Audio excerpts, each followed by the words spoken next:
My son's camera monitor alerted in the middle of the night. I checked it and saw my wife and son sitting on the bed. They weren't my wife and son. I'm a nurse and I currently work nights. It's a total drag, but I'm hopeful I can go to days soon since some coworkers are planning retirements. Anyway, I was working one night when just after 3 a.m. my son's monitor alerted me to sound and movement. No big deal at all. He probably coughed loudly or sneezed or something. He's 3 now, so he generally sleeps all night. I bring it up on my phone and I see him and my wife sitting on the bed. Again, no big deal. He might have cried out or gotten scared or something. I was about to close the app when I noticed they were acting strange, almost creepy. And when I say almost creepy, I mean creepy as balls. They were sitting on the bed together, both of them just staring up at the camera with blank, emotionless stares. The night vision is black and white, so they had white, eerie-looking eyes.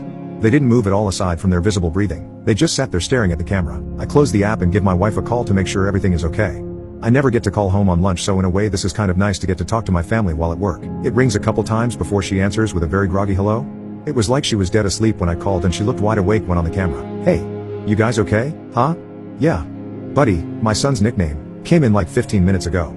Seemed scared, so I said he could sleep with mama. I'm confused here since I saw them in his room a minute ago. Literally 60 seconds had passed since I closed the app and made the call. Wait, so you guys are in bed? Yeah, I fell back asleep right away. Everything okay? Everybody keeps waking me up. She's kind of annoyed. Hang on a second, I put her on speaker and bring up the app, hoping I don't see it. When the app loads I get that pang of intense nervousness in my stomach that I haven't had in a long time, since I was a kid in school and realized while I was eating breakfast a paper or something was due that day and I hadn't done it. My heart leaps into my throat. My wife and son are sitting on his bed looking up at the camera, same emotionless stares. Hello, you guys are in bed, right? Yeah, we're trying to sleep. Well, I'm looking at his camera and I see you two sitting on his bed. Huh? No. We're in our bed. I know that's what you mean, but I'm looking at his bed and you two are in there. Hang on, she says. She's quiet for a second while she brings up the camera on her phone. I hear this guttural, terrified gasp. Like she had sucked all the air in the room into her lungs, filling them to capacity. I don't hear this kind of gasp from my wife often, usually only when she's truly afraid, like during a jump scare in a movie or one time when we turned her back on our son for literally a second and he was down by the mailbox inches from the road. I hear rustling of sheets and the line goes dead. Of course now I'm absolutely terrified myself, so I immediately call back. It goes to voicemail, so I call again. I call again and again with no answer. Finally, after about 4 minutes, she calls me. I tell you that 4 minutes felt like 40 years. Hey, what's happening? I ask. She's absolutely hysterical and crying. I can't understand a word she says. Stop. Slow down for just a second, I say. She slows down enough to explain they are in the car and driving to her parents'. She looked at the camera and when she saw what was on it, she got up and grabbed our son and rushed downstairs and out the door. Didn't even close the garage. Don't worry about it, I said. I'll drive by when I get off and close it. We live in a generally safe neighborhood, so I'm not too concerned the door is up. You will not go in there. She says. Hell no, I return. Why are we on the camera? She asked. Is it a recording? I don't know, I return. I'm gonna keep watching it and see if there's anything I can tell. You are code words with Buddy. We have code words because we're nerds. We've seen too many pod people and imposter movies, so we decided a long time ago to make code words with each other to be able to tell if one of us was an imposter. We have a couple code words, but we also have a 3-sentence story we recite together, each saying a different part alternately of each other.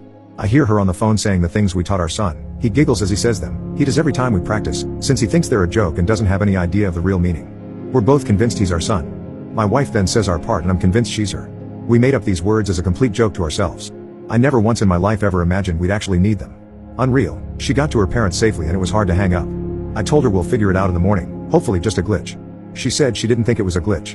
When she was running out, she had to run by our son's room and the door was open.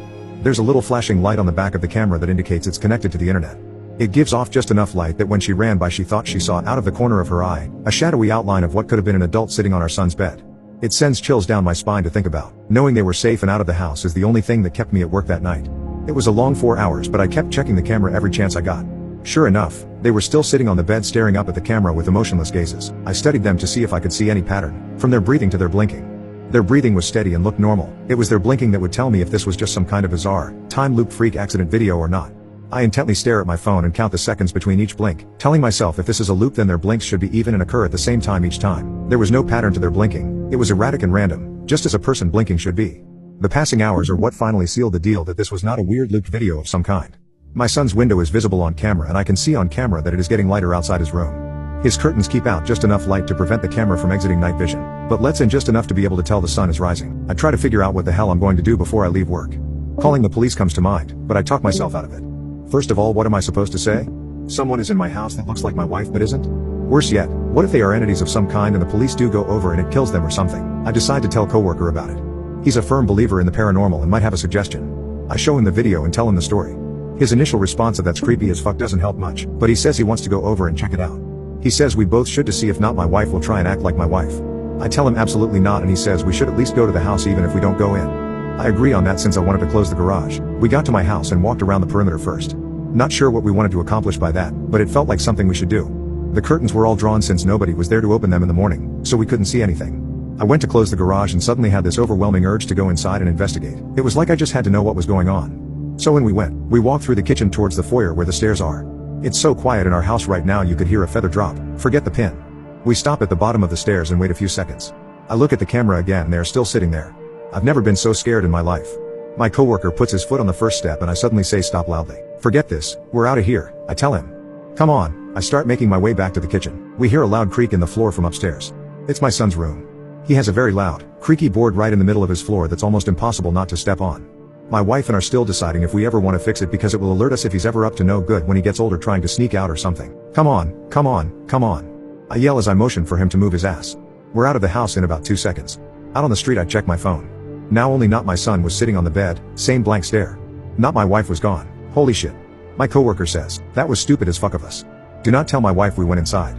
She would be so ungodly mad if she found out what we just did. I use my garage door opener in my car to close the door.